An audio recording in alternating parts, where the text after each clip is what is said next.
নরসিংদী জেলা মৎস্য কর্মকর্তার দুর্নীতি, টাকা আত্মসাৎ, স্বেচ্ছাচারিতার বিরুদ্ধে নরসিংদীর ক্ষুদ্র মৎস্য চাষিরা মানববন্ধন করেছেন।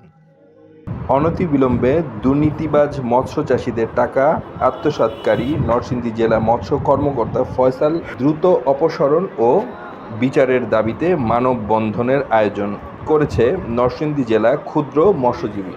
গড়ে তোলো একতা, আমাদের অধিকার আমাদের ফিরিয়ে দাও, ফিরিয়ে দাও, মৎস্যচাষের সুযোগ সুবিধা ফিরিয়ে দাও, ফিরিয়ে দাও, ফিরিয়ে দাও, আমাদের দায়িত্ব আমাদের ফিরিয়ে দাও, ফিরিয়ে দাও, ফিরিয়ে দাও।